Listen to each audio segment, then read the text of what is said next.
Hi ನಮಸ್ತೆ, ಆಹಾರ ಬುತ್ತಿಗೆ ಸ್ವಾಗತ. ಇವತ್ತು ನಾನು ಒಂದು ಬಟ್ಲು ಜೋಳದ ಹಿಟ್ಟು ತೊಗೊಂಡಿದ್ದೀನಿ.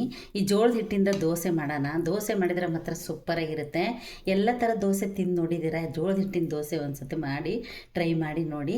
ಈ ಜೋಳದ ಹಿಟ್ಟಿನ ದೋಸೆ ಮಾಡೋಕ್ಕೆ ಏನೇನು ಬೇಕಂತ ನೋಡೋಣ. ಇದಕ್ಕೆ ಏನು ಹಾಕೋದಂತ ನಾನು ಒಂದು ಚಿಕ್ಕದಾಗಿ ಜಾರ್ ತೊಗೋಬೇಕು. ಜಾರ್ ತೊಗೊಂಡ್ಬಿಟ್ಟು ಈ ಜೋಳದ ಹಿಟ್ಟು ನಾವು ಈ ಜಾರ್ಗೆ ಹಾಕ್ಕೊಳ್ಳೋಣ. ಇದಕ್ಕೆ ನಾನು ಒಂದು 2-3 ಸ್ಪೂನಷ್ಟು ನಾನು ಇದನ್ನು ರವೆ ಹಾಕ್ತಾಯಿದ್ದೀನಿ. ನಾನು ಮನೇಲಿ ಚಿರೋಟಿ ರವೆ ಇದೆ ಅಂತ ಚಿರೋಟಿ ರವೆ ಹಾಕ್ತಾಯಿದ್ದೀನಿ. ನೀವು ಬೇಕಾದ್ರೆ ಬಾಂಬೆ ರವೆ ಇದ್ದರೆ ಆ ರವೆನೂ ನೀವು ಹಾಕ್ಕೋಬೋದು. ಇದಕ್ಕೆ ನೀವು ಕೆಂಪು ಮೆಣಸಿನ್ಕಾಯಿ ತೊಗೋಬೇಕು, ಒಂದು 5-6. ಖಾರ ಎಷ್ಟು ಬೇಕೋ ನೋಡ್ಕೊಂಬಿಟ್ಟು ತೊಗೊಳ್ಳಿ. ನಾನು ಒಂದು 5-6 ಇರಲಿ ಅಂತ ಹಾಕಿದ್ದೀನಿ. ನೀವು ಬೇಕಾದ್ರೆ ಒಣ ಈ ಥರ ಕೆಂಪು ಹಣ್ಣು ಮೆಣಸಿನ್ಕಾಯಿ ಬೇಡ ಅಂದರೆ ನೀವು ಹಸಿ ಮೆಣಸಿನ್ಕಾಯಿನೂ ಹಾಕ್ಕೋಬೋದು. ಒಂದು ಅರ್ಧ ಹಿಡಿಯಷ್ಟು ನಾನು ಕೊತ್ತಂಬರಿ ಸೊಪ್ಪು ಹಾಕ್ತೀನಿ. ಹಾಕಿಬಿಟ್ಟು ಇದನ್ನು ಸ್ವಲ್ಪ ರುಬ್ಕೊಂಬರೋಣ ಬನ್ನಿ. ಇವಾಗ ನಾನು ರುಬ್ಕೊಂಬಂದಿದ್ದೀನಿ. ಎಷ್ಟು ಚೆನ್ನಾಗಿದೆ ಅಂತ ನೋಡಿ, ಎಷ್ಟು ಚೆನ್ನಾಗಿದೆ ಅಂತ. ಈ ದೋಸೆ ಜೋಳದ ಹಿಟ್ಟಿನ ದೋಸೆ ಅಂತೆ ಅನಿಸಲ್ಲ, ಅಷ್ಟು ಸೂಪರಾಗಿರುತ್ತೆ. ಟೇಸ್ಟ್ ಮಾತ್ರ ಸಖತ್ತಾಗಿರುತ್ತೆ. ಯಾವಾಗೂ ರೈಸಲ್ಲೇ ನೀವು ತಿಂದು ತಿಂದು ಬೇಜಾರಾಗಿರುತ್ತೆ. ಒಂದು ಸತಿ ನೀವು ಇವಾಗೇನು ಜೋಳದ ಹಿಟ್ಟು ಎಲ್ಲಿ ಸಿಗುತ್ತೆ, ಎಲ್ಲ ಕಡೆ ಸಿಗುತ್ತೆ. ಜೋಳ ಸಿಗುತ್ತೆ, ಜೋಳದ ಹಿಟ್ಟು ಸಿಗುತ್ತೆ. ಯಾವುದಾದ್ರೂ ತಂದುಬಿಟ್ಟು ನೀವು ಈ ಥರ ದೋಸೆ ಆಗಿರ್ಬೋದು, ತಾಲಿಪಟ್ಟು ಆಗಿರ್ಬೋದು, ಯಾವುದಾದ್ರೂ ಮಾಡ್ಕೊಂಡು ಜೋಳದ ಹಿಟ್ಟಲ್ಲಿ ನೀವು ಯೂಸ್ ಮಾಡ್ಬೋದು. ನೋಡಿ, ದೋಸೆ ಹಿಟ್ಟಿನ ಥರ ನಾನು ರುಬ್ಬಿದ್ದೀನಿ. ಒಂದು ಪಾತ್ರೆ ತೊಗೊಳ್ಳೋಣ. ಚಿಕ್ಕದಾಗಿರೋದು ಒಂದು ಬೋಲ್ ತೊಗೊಂಡ್ಬಿಟ್ಟು ನಾನು ಇದಕ್ಕೆ ಸುರಿತೀನಿ.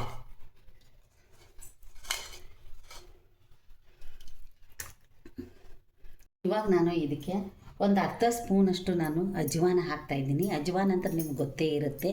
ಈ ಥರ ಕೈಯಲ್ಲಿ ಹಿಂಗೆ ಉಜ್ಜಿಬಿಟ್ಟು ನಾವು ಇದನ್ನು ಅಜ್ವಾನ ಹಾಕ್ಕೊಳ್ಳೋಣ. ಅಜ್ವಾನ ಹಾಕ್ಕೊಂಡ್ರೆ ತುಂಬ ಟೇಸ್ಟ್ ಚೆನ್ನಾಗಿರುತ್ತೆ. ಸ್ವಲ್ಪ ಒಂದು ಅರ್ಧ ಸ್ಪೂನಷ್ಟು ಜೀರಿಗೆ ಹಾಕ್ಕೊಳ್ಳೋಣ. ಇವಾಗ ರುಚಿಗೆ ತಕ್ಕಷ್ಟು ಉಪ್ಪು ಹಾಕ್ಕೊಳ್ಳೋಣ. ಉಪ್ಪು ಹಾಕೊಂಡ್ಬಿಟ್ಟು ಚೆನ್ನಾಗಿ ಮಿಕ್ಸ್ ಮಾಡಿ ಒಂದು 10 ನಿಮಿಷ ಇಟ್ಟು ನಾವು ಇದನ್ನ ದೋಸೆ ರೆಡಿ ಮಾಡ್ಕೋಬೋದು.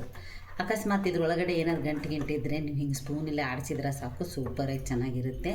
ಇಲ್ಲ ಜಾಸ್ತಿನೇ ಇದ್ದರೆ ನೀವು ಮತ್ತೆ ಇನ್ನೊಂದು ಸತಿ ನೀವು ಮಿಕ್ಸಿ ಮಾಡ್ಕೋಬೋದು. ನೋಡಿ, ಹಿಂಗಂದರೆ ಸಾಕು, ತಾನೇ ಒಡೆದೋಗುತ್ತೆ, ಚೆನ್ನಾಗಾಗುತ್ತೆ. ದೋಸೆ ಹಿಂಗೆ ಇರುತ್ತೆ ನೋಡಿ, ದೋಸೆ ಹಿಟ್ಟು ಥರ, ಆ ಥರ ಇದನ್ನು ನಾವು ಮಾಡ್ಕೋಬೋದು.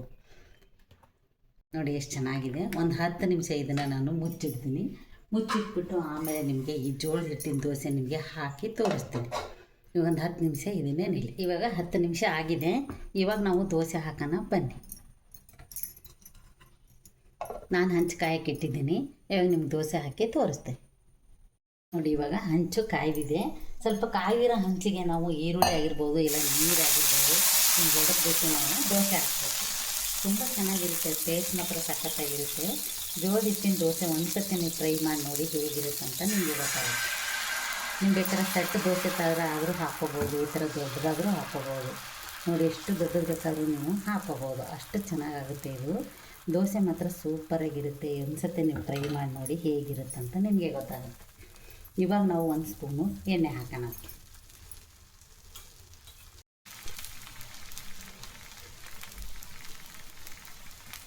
ಇವಾಗ ನಾವು ತಿರುಗೋಣ. ಎಷ್ಟು ಚೆನ್ನಾಗಿ ಬರುತ್ತೆ ಅಂದ್ರೆ ಈ ಥರ ದೊಡ್ಡದು ಹಾಕೋಬೋದು, ಚಿಕ್ಕದು ಹಾಕೋಬೋದು, ನೋಡ್ಕೊಂಡ್ಬಿಟ್ಟು ಹಾಕ್ಕೊಳ್ಳಿ. ಜೋಳದ ಹಿಟ್ಟು ಯಾರಿಗಿಷ್ಟ ಇಷ್ಟ ಇಲ್ಲ ಹೇಳಿ, ತುಂಬ ಚೆನ್ನಾಗಿರುತ್ತೆ. ಆರೋಗ್ಯಕ್ಕೆ ಮಾತ್ರ ತುಂಬ ಒಳ್ಳೆಯದು. ಇವಾಗ BP ಶುಗರ್ ಇರೋರಿಗೆಲ್ಲ ಜೋಳ ರಾಗಿ ತಿನ್ನು ಅಂತಿರ್ತಾರೆ. ಅದೇ ಥರ ನೀವು ತಿನ್ಬೋದು. ಈ ಥರ ದೋಸೆಗಳು ನೀವು ತಾಲಿಪಟ್ಟು ರೊಟ್ಟಿ ನೀವು ಯಾವ ಥರ ಬೇಕಾದರೂ ತರಕಾರಿ ಎಲ್ಲ ಹಾಕಿ ಎಲ್ಲನೂ ಮಾಡಿಕೊಂಡು ತಿನ್ಬೋದು. ಇವಾಗ ಚೆನ್ನಾಗಿದ್ದು ಬೇರೆ ನೋಡಿ, ಎರಡೂ ಕಡೆ ಈ ಥರ ಬೇಯಿಸ್ಕೊಂಡ್ಬಿಟ್ಟು ನಾವು ಇದನ್ನು ರೆಡಿ ಮಾಡಿಕೊಂಡು ಒಂದು ಆಲೂಗಡ್ಡೆ ಪಲ್ಯನೋ ಚಟ್ನಿನೋ ಇಲ್ಲ ಬರೇ ಬಾಯಲ್ಲಿ ಹಾಗೇನೋ ತಿನ್ಬೋದು. ಇದು ಅಷ್ಟು ಚೆನ್ನಾಗಿರುತ್ತೆ. ಟೇಸ್ಟ್ ಮಾತ್ರ ಸೂಪರಾಗಿರುತ್ತೆ. ಜೋಳದ ಹಿಟ್ಟು ಮನೇಲಿದ್ರೆ ಮತ್ತೆ ಆಗ್ತಲ್ಲ, ನೀವು ರೊಟ್ಟಿ ಮಾಡ್ಕೊಂಡು ದೋಸೆ ಹಾಕ್ಕೊಂಡು ತಿಂದು ನೋಡಿ, ಸಖತ್ತಾಗಿರುತ್ತೆ. ನೋಡಿ, 2 ಥರನೂ ನಾನು ಬೇಯಿಸ್ಬಿಟ್ಟು ನಿಮ್ಗೆ ಕಡಕ್ ಬೇಕಂದ್ರೆ ಸ್ವಲ್ಪ ಬಿಟ್ಬಿಟ್ಟು ನೀವು ತೆಗಿಬೋದು. ನೋಡಿ, ಇವಾಗ ರೆಡಿಯಾಗಿದೆ. ನಾನು ತಟ್ಟೆಗೆ ತೆಗಿತಾ ಇದ್ದೀನಿ. ಇನ್ನೂ ಒಂದು ಹಾಕಿ ನಿಮಗೆ ತೋರಿಸ್ತೀನಿ.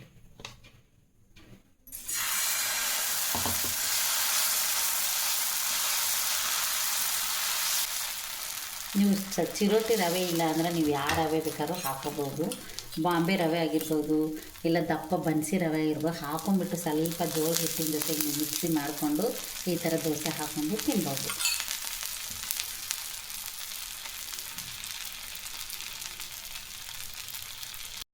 ನೋಡಿ ಇವಾಗ ತಿರ್ಗಿಸ್ತಾರೆ. ಎಷ್ಟು ಚೆನ್ನಾಗಾಗುತ್ತೆ ಅಂದರೆ ಇದು ನೋಡಿ ಎಷ್ಟು ಕಲರ್ ಬರುತ್ತೆ. ನೀವು ಬೇಕಂದರೆ ಸ್ವಲ್ಪ ಅಡುಗೆ ಇದು ಸಕ್ಕರೆ ಇರುತ್ತಲ್ವ, ಸಿಹಿ ಶುಗರು, ಅದನ್ನೊಂದು ಸ್ಪೂನ್ ಹಾಕೊಂಡ್ಬಿಟ್ರಂತೂ ಇನ್ನೂ ಸಖತ್ತಾಗಿ ಕಲರ್ ಬರುತ್ತೆ, ಅಷ್ಟು ಚೆನ್ನಾಗಿರುತ್ತೆ. ಇವಾಗ ಇದು ರೆಡಿ ಆಗಿದ ತಕ್ಷಣ ನಾನು ಇನ್ನೊಂದು 4 ಹಾಕೊಂಬಂದು ನಿಮಗೆ ತೋರಿಸ್ತೀನಿ, ಬನ್ನಿ. ನೋಡಿ ನಾನು ಒಂದು 5-6 ಹಾಕ್ಕೊಂಡಿದ್ದೀನಿ. ಇವಾಗ ಎಲ್ಲರೂ ನಾಷ್ಟಕ್ಕೆ ರೆಡಿ ಆಗ್ಯಾರಂತ ನಾನು ಹಾಕಿಟ್ಕೊಂಡಿದ್ದೀನಿ. ಇವಾಗ ನಾನು ಆಲೂಗಡ್ಡೆ ಪಲ್ಯ ಮಾಡಿದ್ದೆ, ಇದ್ರ ಜೊತೆಗೆ ಆಲೂಗಡ್ಡೆ ಪಲ್ಯ ಮಾತ್ರ ನಾನು ಸರ್ವ್ ಮಾಡಿ ತೋರಿಸ್ತೀನಿ. ನೀವು ಯಾವ ಪಲ್ಯ ಬೇಕಾದ್ರೂ ಮಾಡ್ಕೋಬೋದು. ನೀವು ಆಲೂಗಡ್ಡೆ ಪಲ್ಯ ಆಗಿರ್ಬೋದು, ಸಾಗು ಆಗಿರ್ಬೋದು, ಚಟ್ನಿ ಪುಡಿ ಆಗಿರ್ಬೋದು, ಇದು ಬಾಯಿನ ಹಾಗೇನೂ ತಿನ್ಬೋದು, ಅಷ್ಟು ಚೆನ್ನಾಗಿರುತ್ತೆ. ಇದು ಟೇಸ್ಟ್ ಮಾತ್ರ ಸಖತ್ತಾಗಿರುತ್ತೆ. ನೀವು ಒಂದು ಸತಿ ಟ್ರೈ ಮಾಡಿ ನೋಡಿ ಹೇಗಿರುತ್ತೆ ಅಂತ ನಿಮಗೆ ಗೊತ್ತಾಗುತ್ತೆ. ಇವಾಗ ನಾನು ಕಡಲೆ ಬೀಜದ ಪೌಡ್ರ್ ಮಾಡ್ಕೊಂಡಿದ್ದೆ.